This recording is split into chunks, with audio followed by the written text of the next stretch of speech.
I cakap tak nak tu tak nak lah. Awak lagi kelakar. Maksud saya cantik. Oh, cantik. Siapa pula perempuan tu? Office Aiden?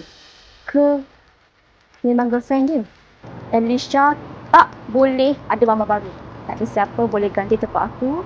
Tak ada siapa lah boleh ambil Alicia daripada aku. Sayang, you okay tak ni? Masa bad mood je. Ke you tak happy kahwin dengan I? Bukan macam tu lah sayang. Habis tu? Sayang. Kita kan dah kahwin. I ada satu je lagi permintaan. Honeymoon? Bukan. I nak hak penjagaan Alicia. Erika? Look at us now. Kita dah together dah. It's perfect.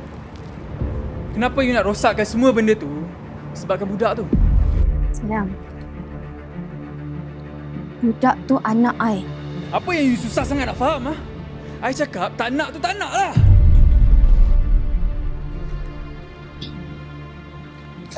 I'm sorry. I tak sengaja.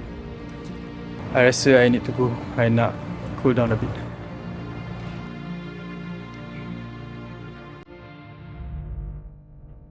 You ni biar betul. You baru je kahwin. Dah datang cari I.